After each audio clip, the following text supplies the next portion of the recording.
Salve, gente! Tudo bem?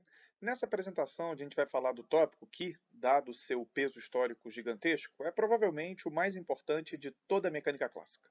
O problema de Kepler, como ele passou a ser conhecido, consiste na determinação do movimento de corpos sujeitos às forças gravitacionais. Tá bom?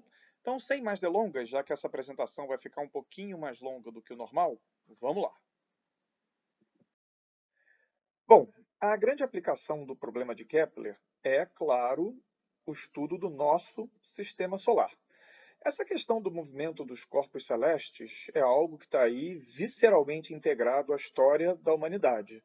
E foram literalmente milênios até que a gente chegasse à imagem do sistema solar que está mostrada aí na figura, né? Com um Sol massivo e grande no centro, e os planetas, com todas as suas composições, tamanhos, né? Hoje a gente sabe muito bem tudo isso, girando em torno do Sol aqui em aproximadamente elipses, como a gente vai ver.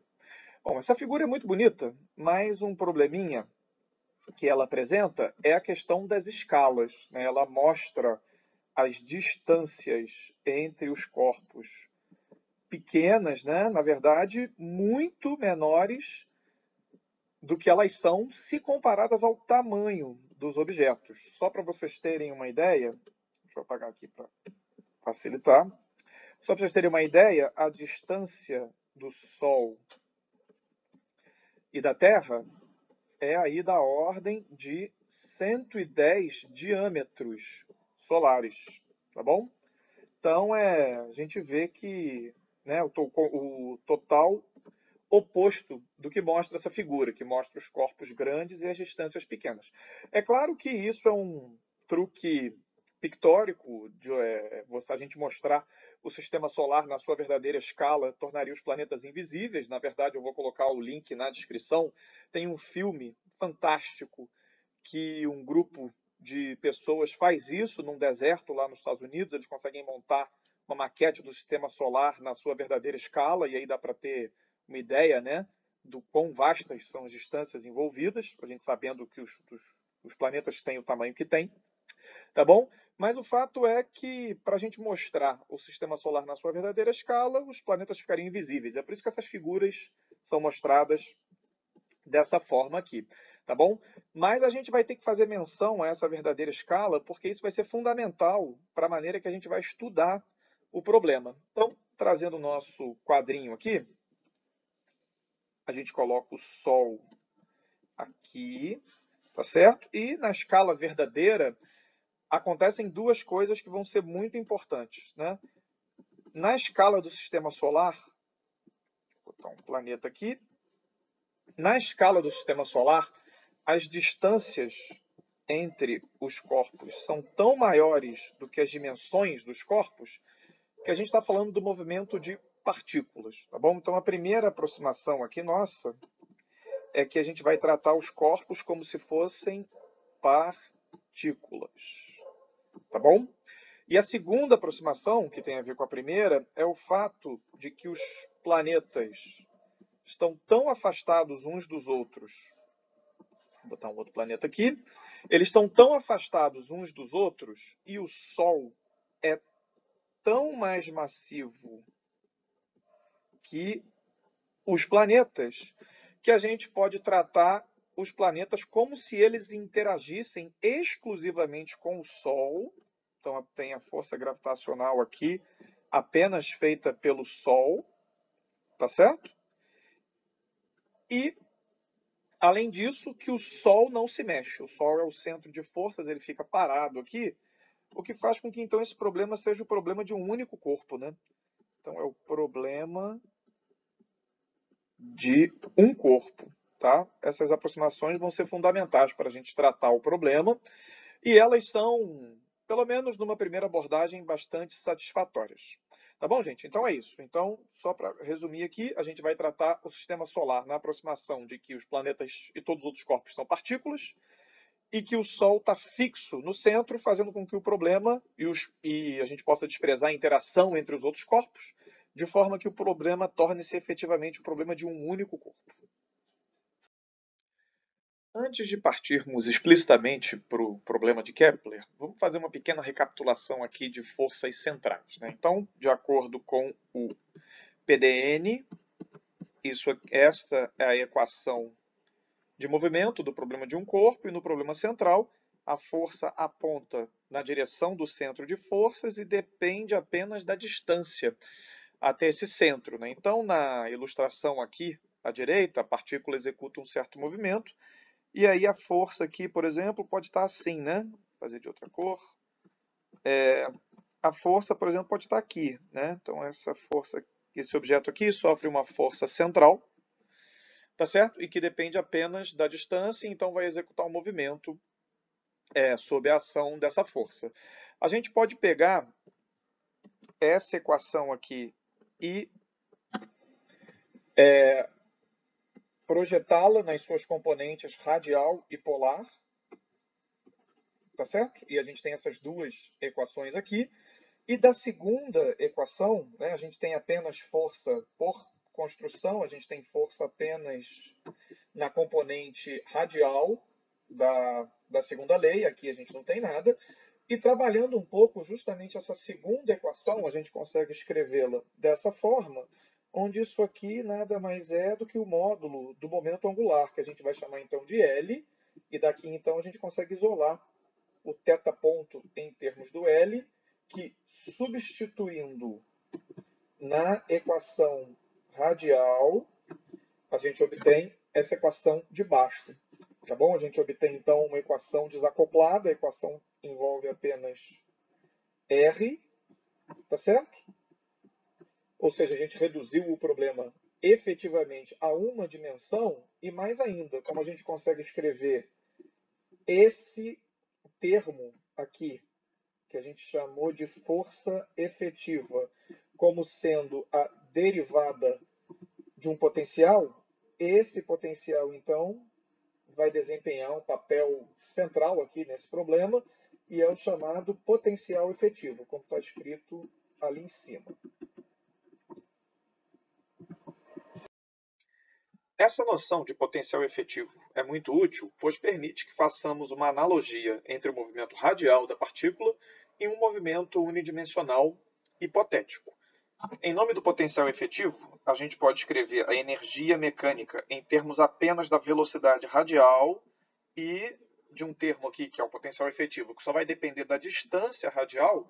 Então a gente pode fazer um desenho como esse aqui, tá certo? Que a gente viu bastante lá no caso unidimensional, com a diferença que agora essa curva aqui não é apenas o potencial físico, ele é o potencial efetivo.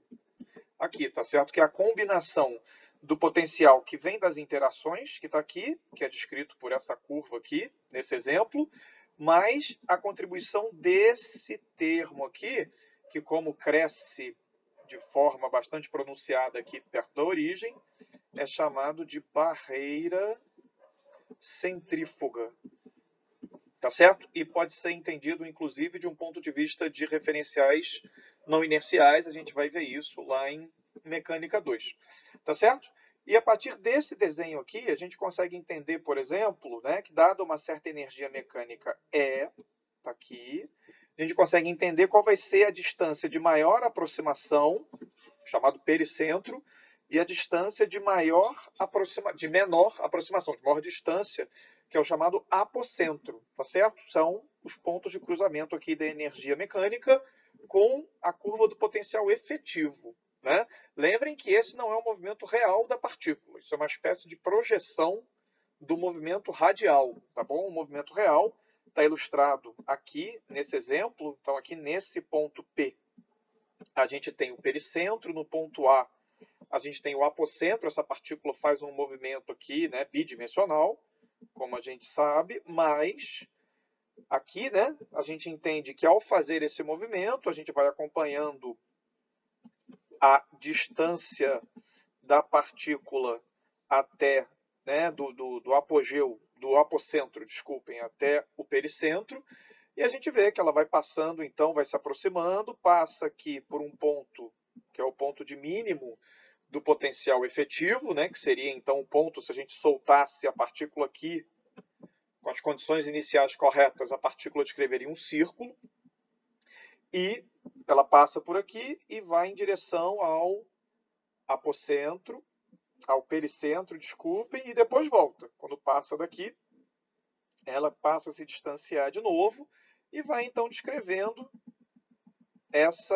no seu movimento, vai descrevendo aqui, então vai passeando aqui por essa curva, a sua distância radial vai passeando por essa curva, enquanto a partícula vai descrevendo aqui o seu movimento. Tá bom, gente? Vou fazer um desenhozinho aqui vai descrevendo aqui o seu movimento e vai passeando aqui por essa curva. Tá bom, gente? Bom, agora sim nós podemos partir especificamente para o caso kepleriano, no qual aquela função que entra aqui não apenas é uma lei de potência, mas é uma lei do inverso do quadrado aqui, como é familiar, né? Para vocês, tá certo? A gente vai usar a maquinaria que a gente desenvolveu, ou seja, a nossa redução efetiva para o caso unidimensional. Mais especificamente, a gente vai usar a conservação da energia, né? A gente conseguiu escrever, então, a energia mecânica do problema em termos aqui da velocidade radial e do potencial efetivo. E a gente então vai proceder exatamente da forma que a gente procederia para o caso 1D, ou seja, a gente vai usar que é a energia conservada para integrar essa expressão, tá certo? E chegar então aqui na expressão de baixo, tá certo? Bom, essa expressão de baixo precisa ser, como vocês se lembram, integrada e invertida para encontrar aqui o R de T. E, como vocês podem verificar explicitamente, o passo da integração ele nem é tão complicado. Essa função aqui à esquerda, ela pode ser integrada em termos de funções elementares, mas aí vocês vão ver que o passo da inversão já é mais complicado, tá? Então essa forma, a forma analítica aqui do R de T, ela é já bastante complicada, enfim, a gente não vai vê-la explicitamente, tá certo? E se essa expressão já é complicada para o R, vocês podem imaginar que ela vai ser mais complicada ainda para o θ, porque usando essa expressão aqui novamente, a gente consegue escrever essa expressão aqui para o θ de t. Então, só dela envolver aqui essa expressão do R, que já era complicada no denominador aqui, né? Vocês podem imaginar, então, que a expressão aqui para o θ vai ser bastante complicada. Então, a gente chegou numa situação que, na verdade, é bastante comum, né? Ela acontece, de certa forma, em quase todos os problemas centrais, inclusive, que é de que o movimento ele é dado por quadraturas aqui, né? Então, a gente consegue reduzir a solução do movimento a um último passo, que é o passo de integrar, né? Quadratura significa fazer uma integração, mas essas quadraturas são de difícil execução analítica. Nesse caso aqui, tanto para R como para θ, né, esses movimentos são analiticamente bastante complicados. Complicados o suficiente, inclusive, para a gente não estudá-los. Tá? A gente não vai estudar explicitamente nem a função R de t, nem a função θ de t, ou seja, a gente não vai obter o movimento, e nós vamos ter que nos contentar com a segunda melhor coisa, que a gente vai ver no próximo slide o que é.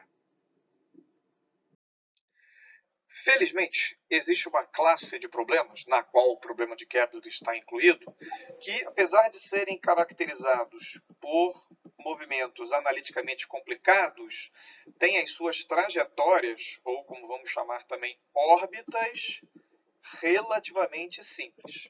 Tá bom? E por que eu estou representando, né, as órbitas assim? Porque, muito embora vocês talvez estejam mais acostumados a ver isso no plano cartesiano, é assim que a gente representa as curvas no plano ou no espaço, né? Então, fazendo um plano cartesiano aqui só para a gente relembrar, né? Como é que a gente representa uma curva aqui? Né? A gente traça uma curva e essa curva é a função y de x, né?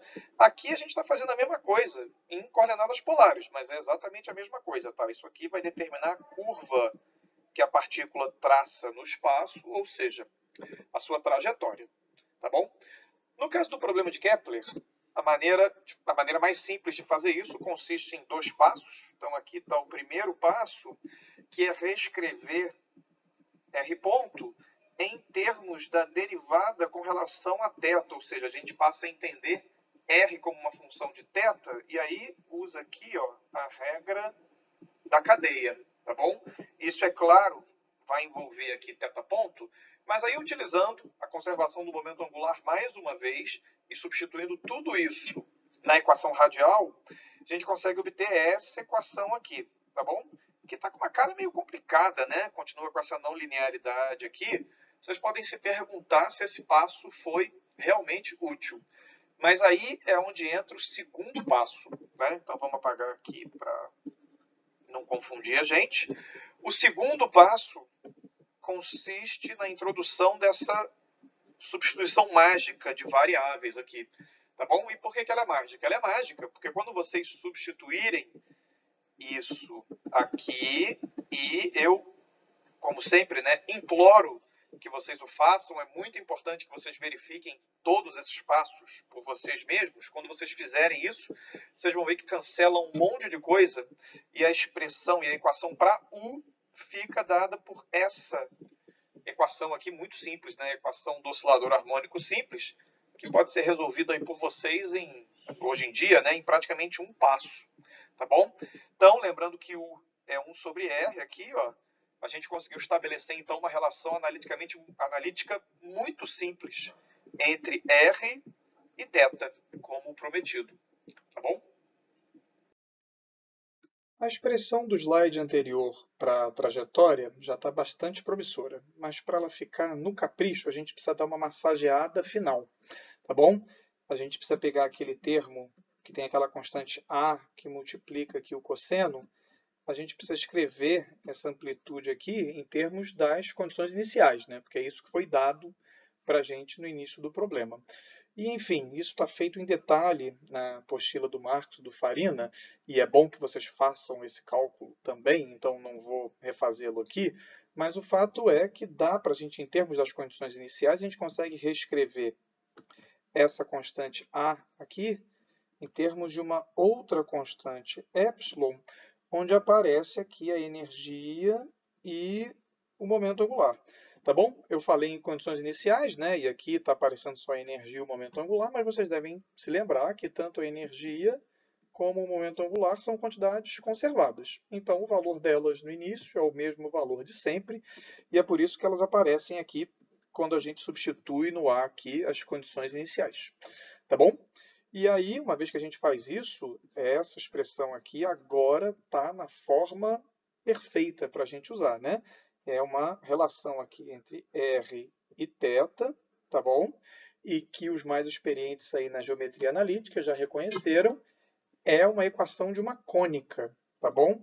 Tipo de cônica esse determinado aqui, ó, pelo valor dessa quantidade aqui, chamada excentricidade, tá bom? Se esse valor é igual a zero, nós temos um círculo.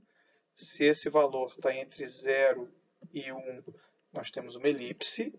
Se esse valor é igual a 1, nós temos uma parábola. E, finalmente, se esse valor é maior que 1, nós temos uma hipérbole, tá bom? É um fato não trivial que essa expressão aqui determina as cônicas, tá bom?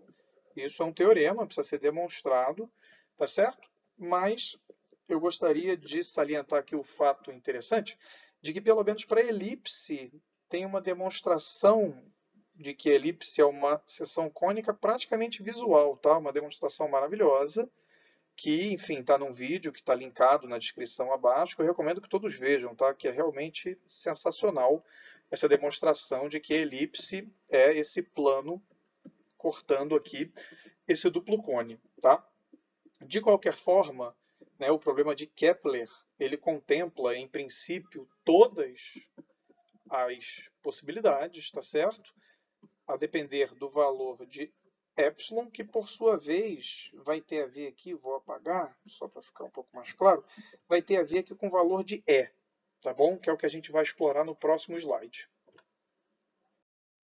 E, finalmente, nesse último slide, vamos reinterpretar aqui a relação das seções cônicas com a excentricidade em termos da energia mecânica, que aparece aqui, tá certo? Para isso, é útil dividir a figura aqui em duas metades, né? Metade de cima e metade de baixo. Aqui na metade de cima a gente tem as cônicas de excentricidade menor do que 1. Aqui embaixo a gente tem as de excentricidade maior ou igual a 1, sendo que a igualdade, né, é satisfeita aqui na parábola, tá certo?